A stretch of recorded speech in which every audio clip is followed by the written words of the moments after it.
and gentlemen, welcome to the main event.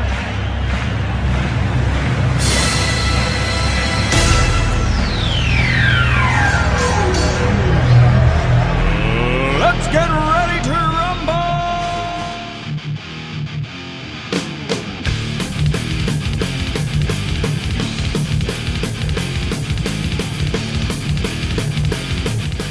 And that's right, everybody. Welcome back once again to the Best Seat in the House podcast.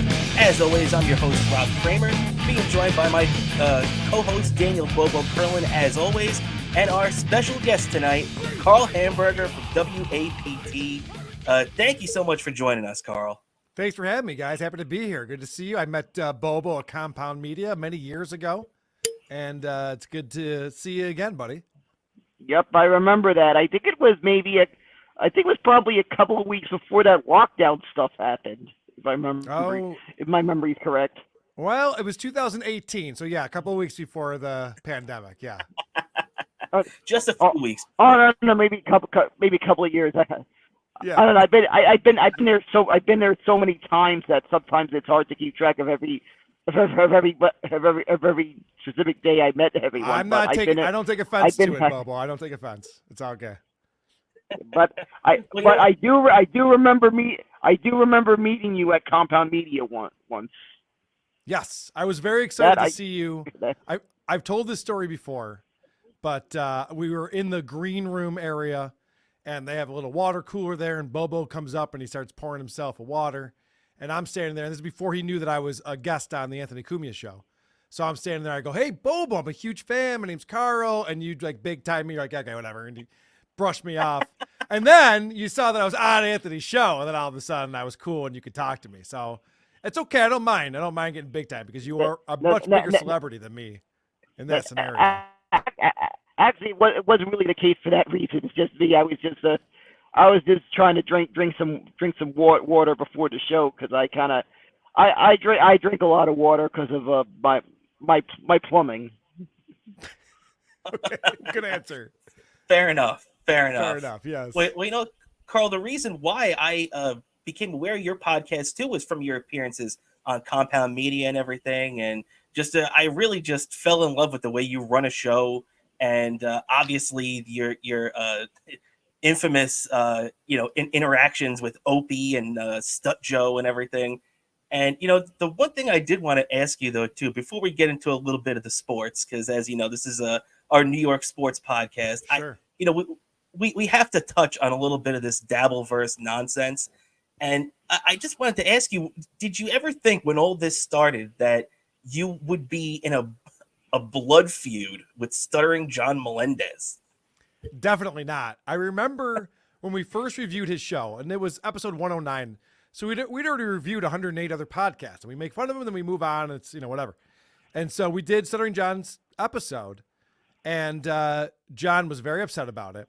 And I remember years later him saying, "I don't know why you didn't just invite me on your show, Karl. If we could have just had a show together." And it's like, I didn't want you on my show. That wasn't the point. I wanted to play clips of your show, similar to like Jocktober from the Opie and Anthony Show. Just wanted to play some clips, and then we move on. But, just like how Scott Shannon eventually ended up on the Opie and Anthony Show, I eventually ended up actually having interviews and conversations with Stuttering John directly, something I never planned on nor necessarily wanted to have happen. It's all surprising to me. Yeah. The way it all turned out, just absolutely crazy. Yes. And what were you going to say, Dan? Yeah, that kind of circumstance happens unexpectedly. I mean, I'll tell you a good example. You guys, I feel like you guys, I could tell that you guys were probably influenced by one of the greatest and most underrated TV shows of all time, is Street Fighter 3000. Well, there was a little story I remember reading about I remember seeing an interview with Mike Nelson, who was one of the guys from the show, right? And he's talking about how when they did an episode when they riffed the movie Mitchell, right? And that one of the best episodes ever.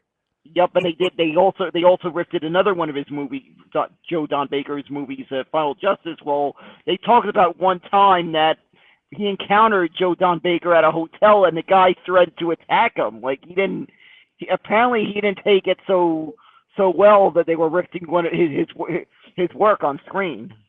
Well, that's a great point, Bobo, because as we've been goofing on podcasts, I call it roasting. It's a roast style podcast that we do.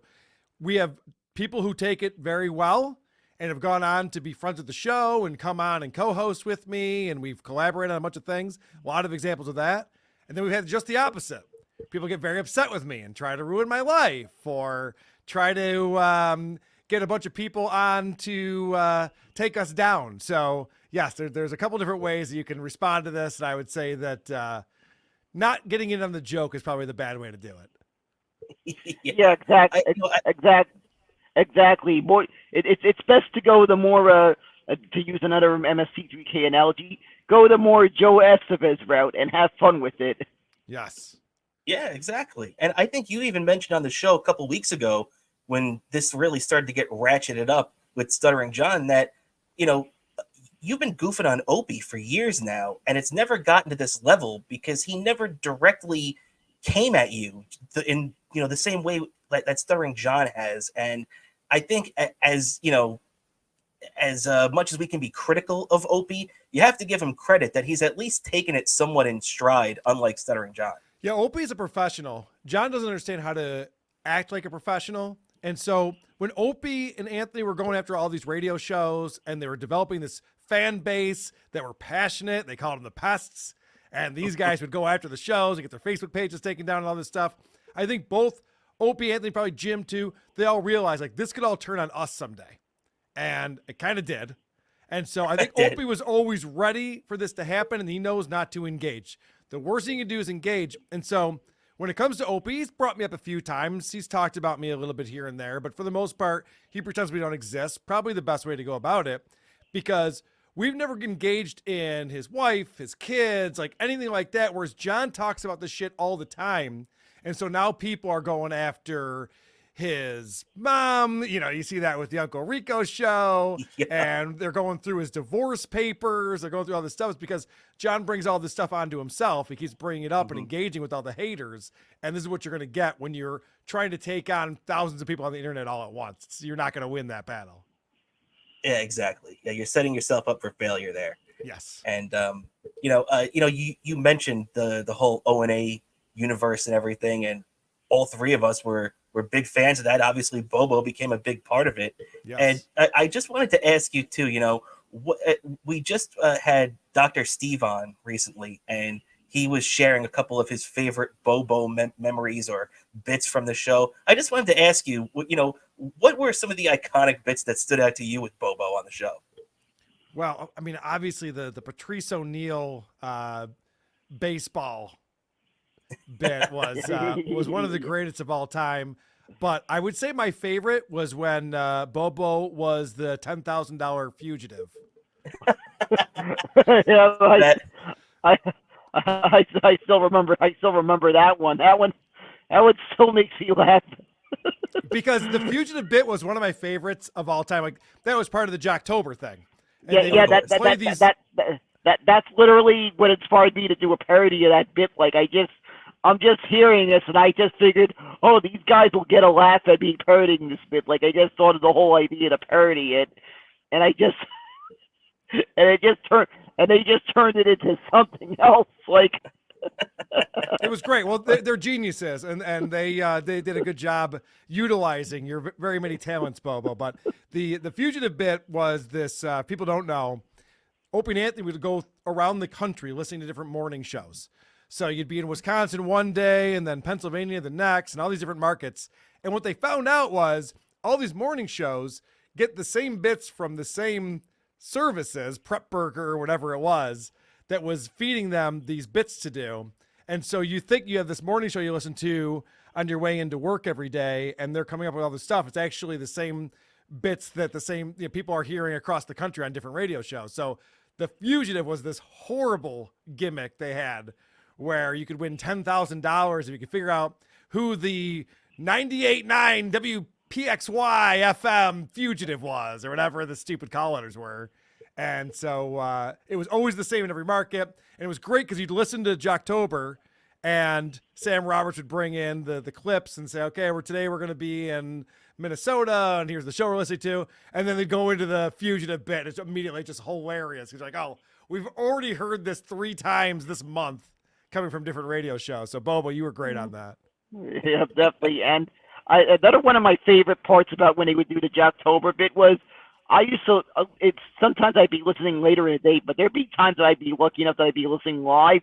If I was listening live, I would immediately go on my computer to go on the Facebook page of the whatever show they were riffing on, because I knew there was going to be some funny stuff on that Facebook page back then. So that one of my favorite things to do too during Jocktober, and this was back when Facebook was different than it is now, where people would go on these morning shows, would have their own Facebook page, the radio station would have one, the morning show would have one, and people would go on and just start posting onto their page directly, and there'd be some pornographic stuff, but the funniest were you would have Hulk Hogan taking down the Twin Towers on 9/11. That was my favorite. Those are the funniest Sam photos. Roberts' reaction to that, just hearing Sam almost crying, laughing. Just I hadn't even seen the picture yet, and I was crying, laughing. And then when you see it, it's even funnier. Oh, it's hysterical. He's just giving the leg drop to the Twin Towers. It's brutal. And the look when they all kept saying, "I did this for you." Yeah. Very, very funny. Yeah, that's definitely one of the most iconic ones of all time. Love that Jocktober bit. And Karl, honestly, I love that you're keeping it alive. You know, I always wished when Ant first went to Compound that those first few years, I wish that, you know, at least for the month of October, maybe one day a week, bring over like Jimmy and Sam and try to keep that legacy going. But I guess for whatever reason, that's difficult to work out. And, you know, but just the fact that you grabbed the horns and kept it going and kept the legacy of Jocktober alive. I love that, man. You have a great show. And, you know, I just love the fact that you keep it going. Well, thanks, Rob. It's interesting. When we started the podcast in 2016, it was me and my buddy Kevin. Kevin and I used to play in a band together. We grew up together. And then he moved out to Seattle. And so we were keeping in touch. He was a stand-up comic too. We were keeping in touch, doing different projects together. And then we talked about, like, let's start a podcast. He wanted to start a podcast. I go, yeah, I'd love to do that. I'm big morning radio guy, but I listen to afternoon radio, sports talk, political talk. I was into all that stuff. So I said, yeah, let's do a podcast. And we were brainstorming, what could our podcast be about? And I had the idea. I go, you know, my favorite bit was Jocktober. And there's so many bad podcasts out there. This is going back to 8 years ago. So think about what the landscape is now, but even back then, it's like everyone's making their own shitty podcast. And we really started off with a mix of celebrity shows, but also just kind of nobody's putting together podcasts. But back then it was more so guys you never heard of, people you never heard of, trying to make podcasts, because that was more of the landscape back then. So it was a field day. It was so easy to goof on all these people who were making these shows. Yeah, exactly. It was like shooting fish in a barrel, as they say. And for sure. And, I mean, it's similar to the Jocktober bit, because these morning shows are so bad. We've gone through, and we've actually adopted now every October. We do kind of a Jocktober theme where we either play radio shows or shows that used to be on the radio who moved over to podcasting. So it's all these like hack radio DJs. Hey, we got a caller coming in. Yeah. Oh my God. So just just absolutely great. Absolutely love you know, your show WATP. And you know, obviously too, you're the front man for the Isotopes. You know, you guys I was listening to you know, some of your stuff the other day. You know, you guys, how long have you been together you know, as a band, the Isotopes? Because I was listening to you guys have great stuff. I don't know what Stuttering John's talking about. Well, I appreciate that. I've been playing in the Isotopes. I'm the founding member. I've been playing in that band since 2001. So I think we're on our 23rd year. The lineup has changed. Well, the lineup has changed quite a bit. congratulations. Yeah, thank you. It's a different band than it was when we started. But yeah, we've kept the Isotopes going for all that time, and I do appreciate that. It's an instrumental rock band. You can find us wherever you stream music. Theisotopes.com is also where you can go to find more information on that. Absolutely, man. And make sure to check out all of Karl's stuff. And also go to his Patreon too, because if you want to see some great stuff, and that's not including Stuttering John's audiobook, you can subscribe to his Patreon and get all of his great content. Absolutely. Very affordable a month. So do yourself a favor, check that out. And Thanks, Karl, Rob. We do 2 bonus episodes every single month on our Patreon. It also supports the show. You can also watch us do the shows live, which most people, you have to wait for the clips to come out on YouTube, or you listen to the podcast audio, which is great. But if you want to watch us do it live on YouTube, sign up for our Patreon, and then you can watch us every Wednesday and Saturday. Yeah, absolutely, man. And Karl, the one thing too, I was really pulling for to get us back into a little bit of sports here as we come up on the Super Bowl. I was really pulling, and look, I'm a Jets fan. I'm from Long Island. I grew up a Jets fan right down the street from Hofstra University, where they used to practice. So I never really had any great feelings about your Buffalo Bills. Understood. But man, I was rooting for you guys this year, and that's probably why you lost. And I was rooting for them to pull it out. Nobody wanted to see the Chiefs go back. And Josh Allen is just such a likable, winning quarterback that, how could you root against the guy? Thank you. I totally agree with you on that. It was heartbreaking the way they lost against the Chiefs. We finally got the game in Buffalo, finally got to play at home field. And the fact that, and I made the joke the next day on my show, The Creep Off. I go, I didn't watch the game last night because it was a rerun. Because just for our kicker to go wide right and lose the game when it comes down to that, it's just so depressing. And they played so well. And, Patrick Mahomes, I think, is also a very likable guy and obviously a great quarterback, but I'm just sick of him. It's too much. On every commercial, him and Kelsey, they're on every commercial. They've been in, 4 of the last 6 Super Bowls? It's just enough. I mean, this matchup, I think a lot of people were rooting for Detroit-Buffalo. I know I was. Because that would have been so much more interesting for 2 teams that just don't get there ever to be in the big game together. Would have been nice. Yeah, same thing here. As a matter of fact, I have to admit I'm also annoyed by the Chiefs. As a matter of fact, I've been calling out. Sometimes I jokingly, if I walk by somewhere and I'm seeing like some female wearing a Chiefs hat or something, I keep calling out the fake ones. Yeah. I was just down in Florida. We have a place down there, and so we were hanging out in Florida. And you can't believe how many Chiefs fans there are. I swear to God, 10 years ago, this did not exist. I knew like one Chiefs fan my entire life, and now there's like just millions of them everywhere. It's so annoying. Yeah, I know. I've been comparing the Chiefs fans that are just really Swifties to what I used to see in high school with these girls that were wearing Yankee stuff, and I knew, and almost all the times I figured, yeah, they just probably wearing that stuff because they have a crush on Jeter, and I used to call them out on it all the time. Like, right. I used to ask them stuff that I knew. I used to know which ones were the actual fans and which ones weren't. And there was one that turned out to be an actual fan. So I figured, just as apologize for all that trying to call her out. My mother knew someone who like worked security or something. I hooked her up with some nice tickets. So nice. And what did she do for you, Bobo? Did you get anything in return for that? Actually, at that time, that was someone that was already in a relationship. But I just wanted to be but I just knew I had to be nice for calling her out on being a fake Yankee fan when I realized that she actually was a fan. Since I knew someone that had to hook up with tickets, I just felt I had to be courteous. It was very nice of you, Bobo. I'm glad that you realized that you were in the wrong and you needed to make amends for it. I'll tell you a real quick story. It's not that interesting, but I have been a lifelong Cubs fan.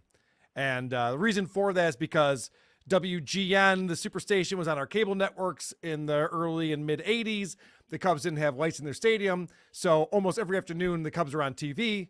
I loved baseball. I got into the Cubs. They were a good team back then, whatever. So I've been a Cubs fan all my life. 2016 comes, the Cubs win the World Series. Something I never thought I'd live for or live through. It was so exciting.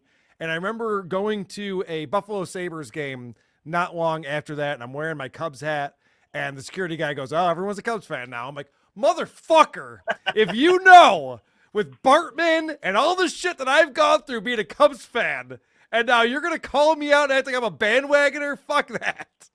Yeah. If you're wearing a Cubs hat, there really aren't too many bandwagon Cubs fans. I'm sure there were a bunch in 2016, but come on, anybody wearing a Cub hat, they're I don't know, especially lovable losers. They were always the lovable losers. They're not the Dodgers. They're not like exactly the Red Sox, right?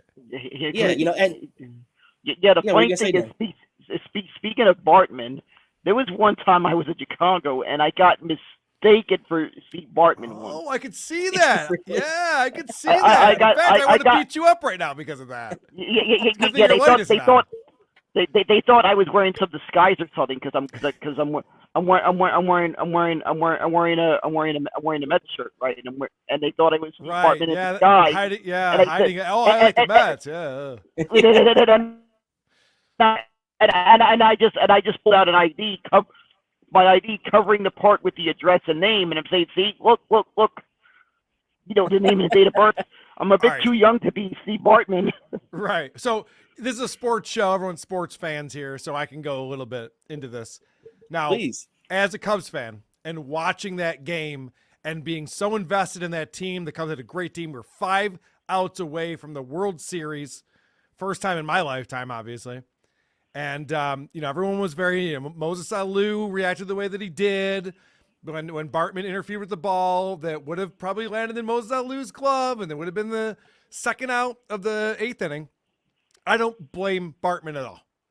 And I get annoyed with Chicago Cubs fans who do, because if you go back and you watch the replay, every fan around him had their hands up to catch that ball. It's a natural reaction. You don't think like, hey, hold on a second, guys, let's not interfere, because we don't want to catch a fucking souvenir during the NLCS at Wrigley Field. You know, like, you don't think that way. You're like, hey, the ball's coming to me. Let's go. So I never blame Bartman. I felt bad for him. Everyone's throwing drinks at him. He had to be escorted out, and I don't think he's been back to the stadium since, but it's too bad. Actually, Well, I I've don't think heard. he was back to the stadium. Yeah. What are you gonna say, Dan? Because I'm thinking the Actually, same I remember thing. seeing an article. He was actually back. He's been invited back a couple of times, and surprisingly, ownership gave him a World Series ring. He actually has a World Series ring. That's, I mean, like I said, I don't blame him, but I'm not giving him a fucking World Series ring. The fuck? That's ridiculous. Yeah, it's like when the Red Sox gave Buckner, the World Series ring after they finally won in 2004. So I guess it's kind of like burying the hatchet, but still, it doesn't make up for the years in between. Did the Cubs give a GOAT the World Series ring too? What the fuck? The only problem is, unlike Steve Bartman, that goat's been long dead. That's true. Yes, good point. Well, in 2016, when the Cubs finally won, they were probably like Oprah, giving out, you get a World Series ring, you get a World Series ring, just because they finally got that monkey off their back. Yeah, one of the things that made me laugh, unfortunately, there wasn't a game going on when I was in Chicago at the time, but I did have a couple of drinks at this bar by the stadium called Murphy's Bleachers, and I just couldn't help but laugh. I'm saying, I can't believe in Chicago they named a bar near Wrigley Field, of all places, a bar named that has the same name as the name of that goat. That just made me laugh. They would actually name a bar Murphy's Bleachers that's at that specific location. Well, I gotta say, I never bought in on the goat curse. That whole thing's folklore. It's bullshit. Yeah, I know. I agree with you on that. It always seemed like they were kind of grasping at straws. Yeah. Like the Yankees had the Curse of the Bambino. Curse of the Bambino for the Red Sox makes sense. Like, that's a thing that you could be like, yeah, that was a dumb move. But some guy bringing a goat in, they wouldn't let him in. He's like, well, then you'll never win again. It's like, no, don't bring your goat to the stadium, idiot. I don't want goats. Nobody wants to be near your goat. Yeah. What kind of person would bring a goat into their stadium? Well, nowadays, people bring fucking animals everywhere for emotional support. But back then, that didn't exist. I'm like, what are you doing? Leave your goat at home. That's true. That's true, man. And, Carl, I wanted to ask you, too. Obviously, before you mentioned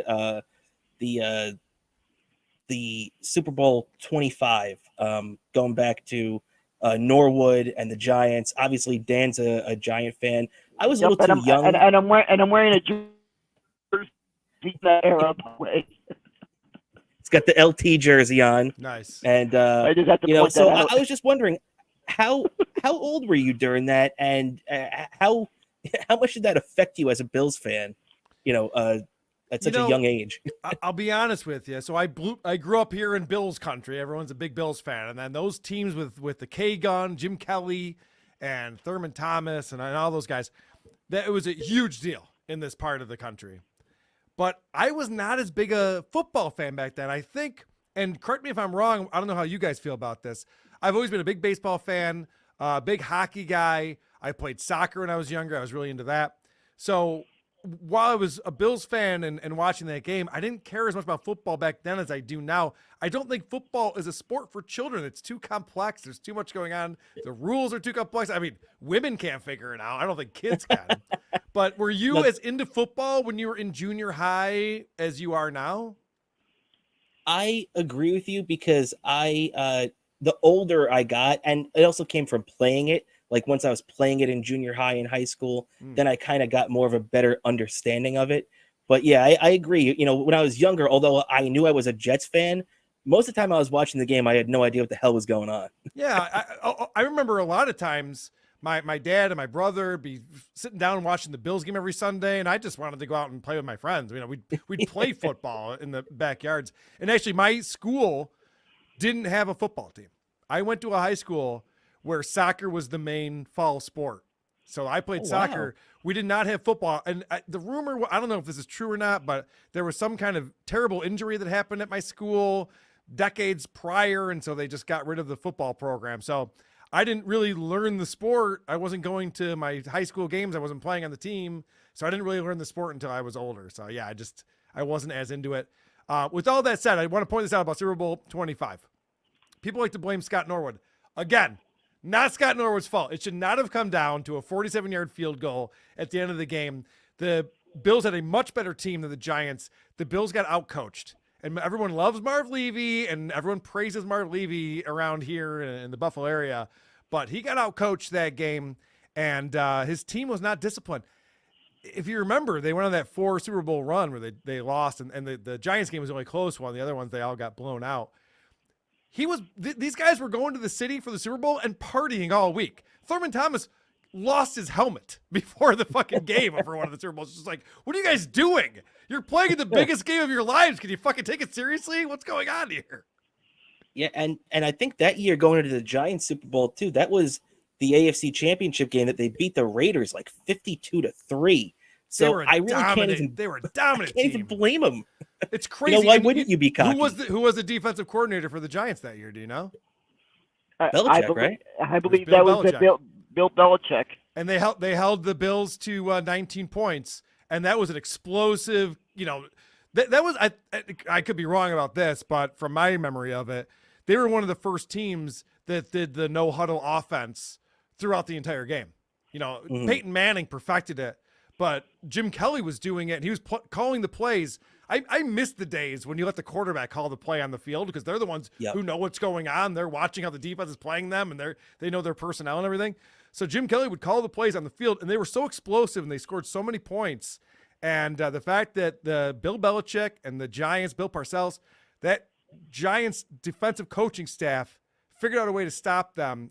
Again, I think that was the Bills getting outcoached in that game. Yeah, I'm with you on that too. That's you know, when you got the combination of Belichick and Parcells, that's tough to get around, man. it's a young Belichick. I mean, obviously this was before he was the head coach of the Browns. It was before he won all the Super Bowls, but the guy obviously knows football. Yeah, especially defense too. Yeah. Yep, exactly. I feel like that Bill Parcells lineage was like probably one of the greatest coaching lineages because you had 2 coaches that had some really big legacies that came out of that Parcells lineage. You had of course Bill Belichick, and you had Tom Coughlin. Those 2 Super Bowls, including one that they defeated a team that people thought no one could beat, that undefeatable Patriots team, and they pulled off that one big upset that I will still remind Patriots fans of to this day. Like, every Patriots fan I know, I will find a funny way to remind them of that game. Like, I'll either do this, I'll show them a picture of the Daily News, I'll show them a picture of the ticket from the City Hall ceremony. I got to sit right in front of the steps of City Hall to see the ceremony there. I've even sometimes gone to the other Super Bowl that the Giants beat the Patriots at. I'll show them my ticket stub from Super Bowl 46. No, Dan, I feel like you're bragging. I was waiting for that. I had it ready to go for you. I'm sorry I stepped on it. No, you're fine. So, all right, let me ask you about this. So, you think about that game where the 18-0, or was it? Yeah, 18-0 Patriots come in. They're going to be the first team to be 19-0, win a Super Bowl, which would have been the only thing I would have liked about that is the 72 Dolphins would have shut the fuck up and moved down with their lives. But whatever, so you had that game, and the Giants have the big upset there. So, in your opinion, Bobo, as a Giants fan, is Eli Manning a Hall of Fame quarterback? I just feel like he is a Hall of Fame quarterback. That guy he just always had a way of rising up in those big spots. Oh, he had a lot of bad games. He had a lot of bad seasons with that team. But when you play well in 2 Super Bowls, that does go a long way for sure. Yeah. That just like defines the legacy. Like, it's one thing to have the, but where the money is at those big spots, and that's where it's at. And but without David Tyreek though, he's not winning that game. Right? Is that his name? True. I have to give credit for him for making that play at that big spot. Yep. Yeah, that I nearly caused I didn't have Mr. Malunigan yet for that Super Bowl. This one was at my living room, but Rosie Shea was still around then. She was still alive, and she was just practically a puppy back then. She was barking when I. Oh, I bet you were screaming quite a bit, but I'm just glad that you made a Mr. Malunigan reference. That made me happy. I can check out the big board over here. Of course, Super Bowl 46, Mr. Malunigan was around a Rosie, but I was at the Super Bowl, so they were with my neighbor who invited me to go. How were you getting tickets to the Super Bowl? What's going on over there? You got I'll all tell these you the story. connections. I'll tell you that story. It was my neighbor and his father. With him was their Giants fans, right? So we're watching the NFC Championship game, right? We're celebrating, right? And I'm saying, yeah, we're going to the Super Bowl. We're celebrating. Then he tells me, I'll say, by the way, Daniel, you're going to the Super Bowl with me and my father. And I says, what do you mean? And apparently they booked a package. They had pre-booked through the Giants website, a travel package in case the Giants got to the Super Bowl, they would be going, right? They booked a spot for me to go with them to that game. So they just told me right as soon as they wanted, I was going to be going with them. I don't know how much his father paid for this package. Do you realize what the life that you've lived? You're like Boris Gump. I can't believe the experiences you've had in life and being connected to the Opie and Anthony Show for all those years. You're going to Super Bowls. What the fuck? What do you do for a living, Bobo? I've worked mostly moving jobs where we get storage places, but I load a UPS truck. Wow. I load a UPS truck. What a life you've lived. I hope you appreciate it, buddy. Yep, that's true. I'm probably the luckiest person in that entire warehouse, that UPS warehouse. Yes, I'm sure that's true. That's a great way to put it. Yeah. Unless you're working with like Eric the actor or something. Yeah, I'm pretty sure. Yeah, no doubt about that, man. And Dan, too. Also, I mean, that was the same Super Bowl that Eastside Dave was at too, right? Yeah. That was the same Super Bowl, and I didn't realize until after he was at that Super Bowl. And I could tell you a little story about that. Speaking of Dave, and that iconic, what I consider the greatest Super Bowl song ever. On the plane, as we're taxiing, I'm queuing that song up on my phone, and we're listening to it. And me, and my friend, we're sitting and we're singing along to the song, right? And I see a couple of people on the plane dancing as this plane was acting. They're all dancing to the song. Bobo, what Super Bowl song are you talking about? Because there's only one greatest Super Bowl song. What are you talking about? I'm talking about this little song that Eastside Dave did called "Fuck Tom Brady." Oh, okay. I got you. All right. Yes. And right, this was a song leading up to that Super Bowl. Dave's a fellow Giants fan. I just started spontaneously pulling out my phone and playing that song, and my friend has seen the video. He had seen the video before, and he was feeling it. So we're like playing it, and we're just singing it, and we're dancing, and a couple of people on the plane are dancing as well. Nice. So this is not as great a story as that by any means, but you just reminded me. Speaking of being at the same game and not realizing it, if you guys remember the first game of the season last year, the Bills went to the LA Rams, the Super Bowl champion LA Rams, to play in LA for the Thursday night game. So my wife and I went out to that game. We watched the Bills win 30-10. And I found out after the fact that Gino Bisconti was there. I'm like, what the fuck, Gino? We would have hung out. We were hanging out the whole time, celebrating. He was rooting for the Bills there, and I'm bummed that we didn't know he was there at the time. Yeah, really. I mean, especially at a Rams game too. If it was the Chargers, you'd expect it, but for the Rams, I mean, come on. But I know. I was very surprised he was there. Very cool. Sometimes you run into people you don't expect it. Right. That's how I actually met Bobo at the Opie and Anthony Unmasked at Caroline's. No shit. With Ron Bennington. Yeah, he met me. What happened was after that game, it was close to around the time there was a Rangers playoff game starting that time. So we were gonna. He happened to be going to a place to watch the playoff game right after. So we ended up watching that game together right after that taping of the Ron Bennington Unmasked. Which, by the way, when I still have that poster. That was like I feel like that's the last time a live audience got to see all three of them together, and it's hard to believe I was a part of that. All right, and Bobo, I got a question for you on this. This is interesting to me. So, have you had Anthony sign that poster? All three of them signed that poster. It was they were actually signing that. They were broadcasting their show like normal before that taping in their studio, and apparently. I was hearing on the show in between commercial breaks, they were mentioning it in between commercial breaks, that the whole show, as they're doing their show, they're signing a bunch of these posters, a ton of them, like a truckload, whatever amount they printed out, they autographed each and every one of them. So If you were there, you got one of these posters, and apparently they had some extras.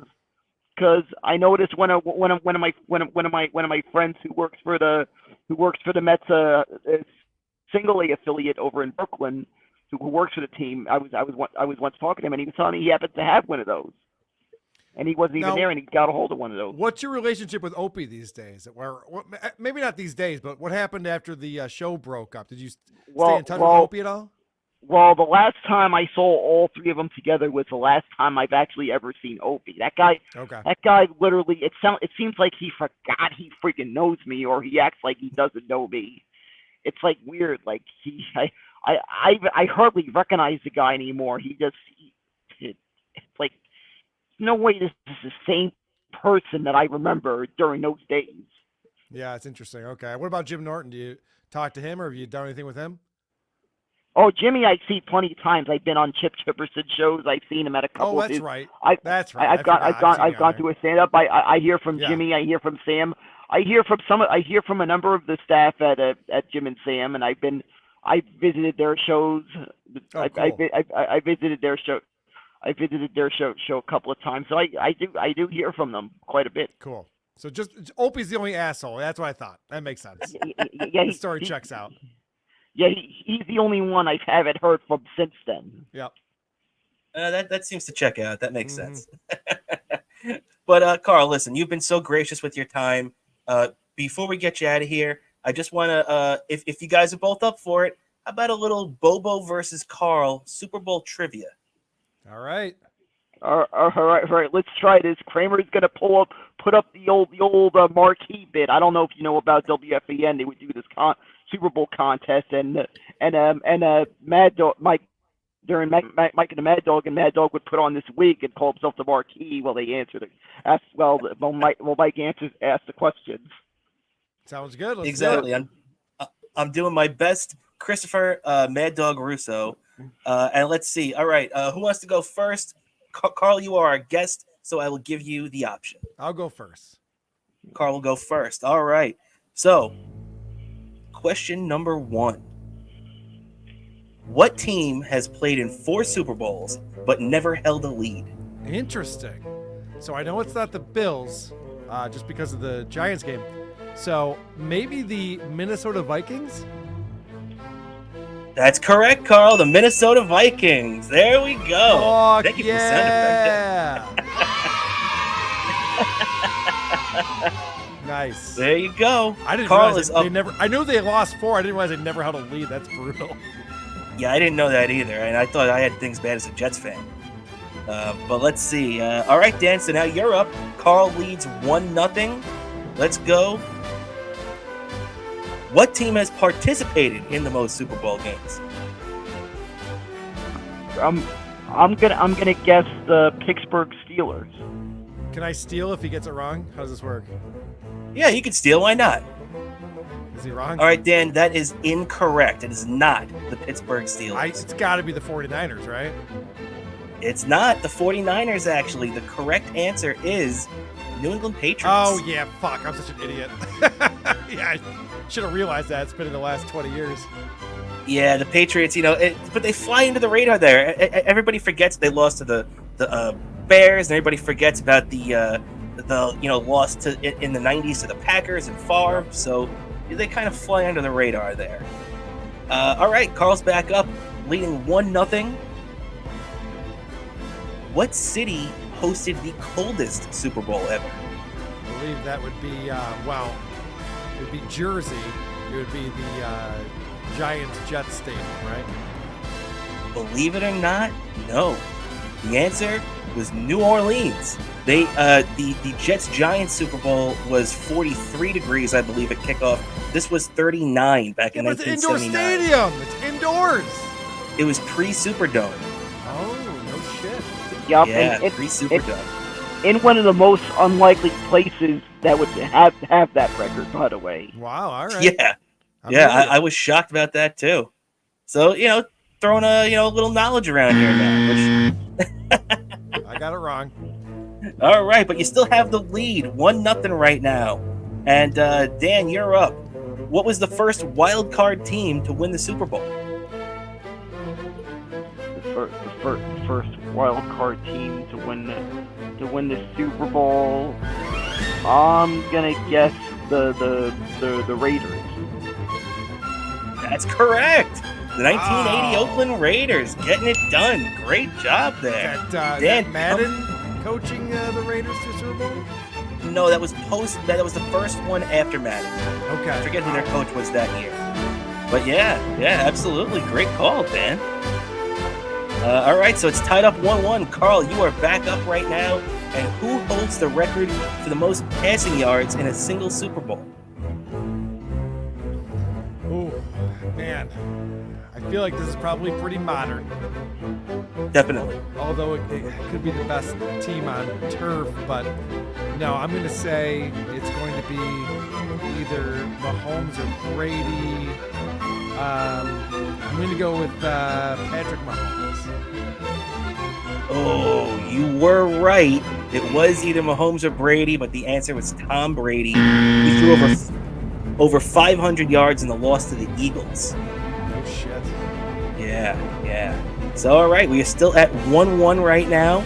And Dan, you are up. Who has the most career passing yards without a Super Bowl ring? Passing yards without a Super Bowl ring. I'm gonna guess Terrell Owens. No, for quarterbacks. For quarterback. I'm gonna guess. I'm trying to think. Jim Kelly. Jim Kelly's not a bad guess, but it's actually Phillip Rivers. 63,440 yards. Oh, Super Bowl. I thought you meant in a Super Bowl. In Super Bowls. Oh, no. It was just career. Passing yards. I see. Okay. Yeah. I probably fucked up the wording of that anyway. No, that's okay. I thought Jim Kelly was a good guess too, because I'm thinking how many passing yards in Super Bowls without winning one. But okay. That's true. Like cumulative. Oh, yeah, that makes sense. That makes sense. So, all right, Carl, you're back up 1-1. Which two teams have won the most Super Bowls? Okay. This I have to get right. It's the Patriots. The Patriots and the 49ers. No, it's not the 49ers. It is the Pittsburgh Steelers. The Steelers, okay. Yeah. No, you're right. The 49ers got 5. That's the same thing I thought, actually, too. I forgot about the Steelers winning their 6th one. Yeah, the stupid I remember them 70s. I wasn't watching a lot of football in the 70s. Yeah, Terry Bradshaw and his 4 rings did exactly. I hate Terry Bradshaw. He sucks. The worst. But the question is, do you like Greg Olson's impression of him? Yes. Well, Terry Bradshaw's doing a Terry Bradshaw impression at this point. I can't watch Fox because of him. I know. I agree with you on that. So 1-1, Dan, you are back up right now. And what is the highest score ever by one team in a Super Bowl? Most points scored by one team. I'm gonna guess maybe it was the 2003 Tampa Bay Buccaneers. I remember that game was a really one heck of a blowout. Tampa Bay, that's a good guess. Tampa Bay scored 48 in that game, but the answer is 55 by the 49ers. Super Bowl, was it 24? I can't read Roman numerals, I'm an idiot. I remember Bart Simpson from that episode when he put them all together and kind of figured out, oh, okay, it's Rocky IX, Adrian's Revenge. So, all right, now it's 1-1. And Karl, you are back up right now. Who was the first player to say, I'm going to Disney World after winning the Super Bowl? 90s, maybe 2000s. I'll go Kurt Warner. Kurt Warner, not a bad guess, but the answer is actually right up Dan's alley. Phil Simms, the New York Giants. Going back to the late 80s. Yep. And there's a little fact about that commercial. They actually run two versions of that commercial. All of us that live on the East Coast, we see the players say, I'm going to Disney World, but people that are closer to Disneyland out in the West Coast, their version, they say, I'm going to Disneyland. And that begs the question, since they have Disney parks overseas now, do they do the commercials in different languages for the, for the one in France? Do they have to do the commercial in France saying I'm going to the one in... I've always wondered that if they had to do that now. Probably not, but good thought, though. Good thought. All right, well, I came up with 5 questions each for both you guys, and this is the last one. 1-1, going to Dan. So Dan I have this last one and then a tiebreaker if he doesn't get it. So let's see. Dan, which player has the most career Super Bowl touchdowns? I'm gonna guess Jerry Rice. Jerry Rice, Dan, you got it on the last one. 8 touchdowns. Wow, you pulled that out at the last second. Dan, congratulations! You're the Super Bowl trivia champion. Yep. How could I not? How could I not remember that one when one of my uncles used to be a security guard for the 49ers back in the day. And he always mentions how he got to know Jerry Rice personally during that time. So how could I not remember that? Well, I didn't know that little factoid, Dan, but I appreciate you letting it be known to us right now. Now, just to let you guys know too, the tiebreaker question was, who's the only player to ever catch and throw a touchdown in the same game? Do either of you guys have any idea who that could be? Catch and throw in the same game. Gosh, I feel like I do know the answer to that. Yeah, I don't know. I can't think of it. Nick Foles. Oh, okay. Nick Foles, just a couple of years ago. That Patriots. That was a wacky game. But hey, listen, Karl, we've taken way too much of your time. You've been so gracious. Thank you so much. Fun, for joining us today. As you know, we're both big fans of yours too. I know you've known Bo for a while too, so it's cool to have you on. And is there anything like to plug before you get out of here? Yeah, guys, thanks for having me on. It's been fun. I don't get to talk sports very often on shows, so I appreciate it. Whoarethese.com is where you can go to find all the stuff about my show, all the links. All of our episodes are up there, but also, our YouTube link. You can watch the shows on there and all the different clips that we have. I also do a show called Who Are These Socials, Thursdays at 6 p.m. Eastern time on our YouTube channel. Who Are These Broadcasters is Tuesdays at 2 p.m. And then I do a show called The Creep Off. It's the only true crime show made for men. And thecreepoff.com is where you can go to find more info about that and watch the show every Monday at 1 p.m. Eastern on my channel or the Creep Off channel. And make sure you watch it too. The Creep Off, you and Vinny, great combination.